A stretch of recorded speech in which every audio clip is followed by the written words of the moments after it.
Έχουμε και ένα νέο συγγραφέα φωτογράφο, τον Σπύρο Παλούκη, ο Καρλομάγνους και η κάμερα με τα μυστικά. Ναι, μια ενδιαφέρουσα περιήγηση στην Ευρώπη, κάτι που δείχνει ότι μπορεί να έχει πολύ καλό μέλλον και σε αυτό το τομέα ο καλλιτέχνης, γιατί είναι καλλιτέχνης. Είναι ακριβώς.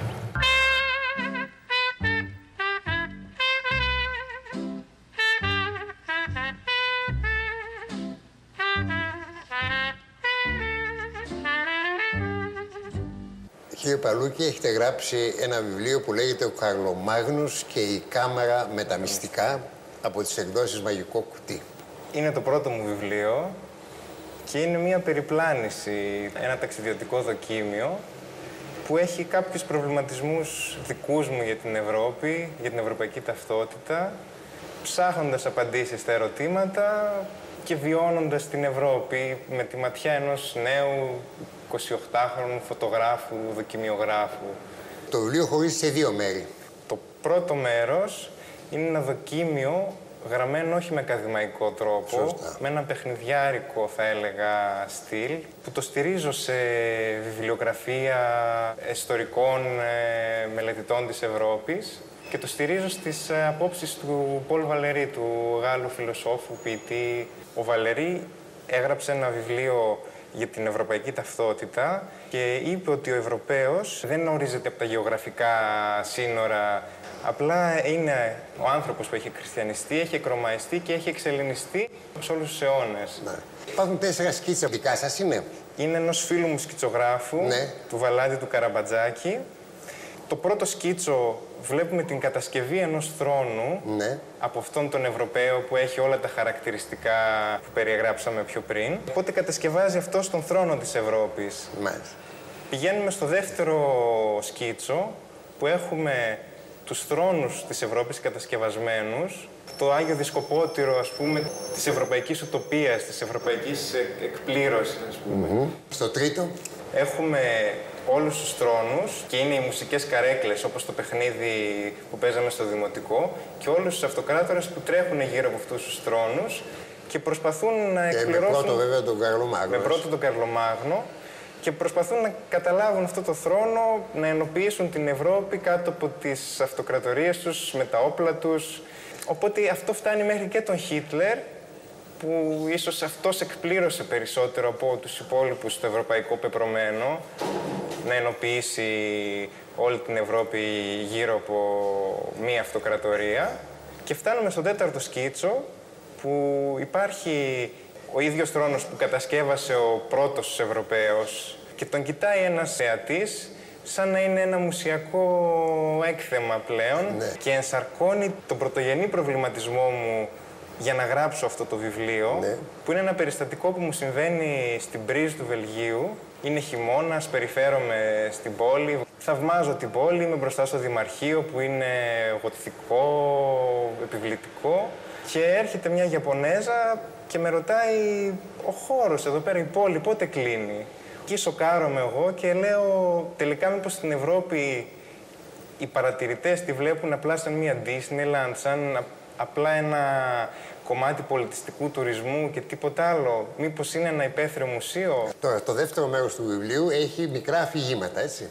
Έχει μικρά αφηγήματα. Που διηγούνται πόλεις, το καθένα συνδέεται με μια πόλη της Ευρώπης. Της Ευρώπης. Η γνώση που έχω για την Ευρώπη είναι η αποσκευή μου. Όλα αυτά που διάβασα και μελέτησα για να γραφτεί το πρώτο κομμάτι. Οπότε ξεκινάω να κάνω το ταξίδι στην Ευρωπαϊκή Γη και πηγαίνω σε 16 πόλεις της Ευρώπης και φέρνω μια φωτογραφία και μια συνοδευτική ιστορία, που δεν είναι τουριστικός οδηγός, είναι εσωτερική αναζήτηση, είναι το βίωμά μου, το λάφυρο που έχω πάρει από κάθε πόλη, θα έλεγα. Και στην Πορτογαλία αναφέρεται τον Πεσόα, ένας συγγραφέας που διαβάζοντας το βιβλίο σας νομίζω θα σας πηγαίνει πολύ. Ο Φερνάντο Πεσόα είναι ο αγαπημένος μου συγγραφέας. Να, βλέπετε, το μάντεψα σωστά. Είναι ο αγαπημένος μου. Υπάρχει ένα διήγημα στο Παρίσι που λέγεται «Διαβολική μοναξιά», που εκεί πέρα εγώ έχω μια συνδιαλλαγή με τον Φερνάντο Πεσόα.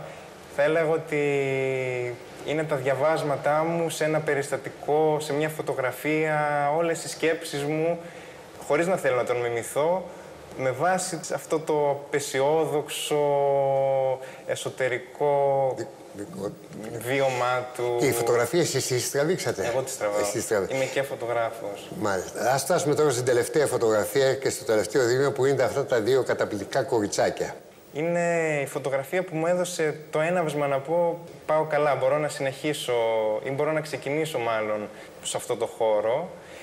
Γιατί βρίσκομαι στη Σύρο για να τακτοποιήσω τα κουτάκια των σκέψεών μου στο μυαλό μου.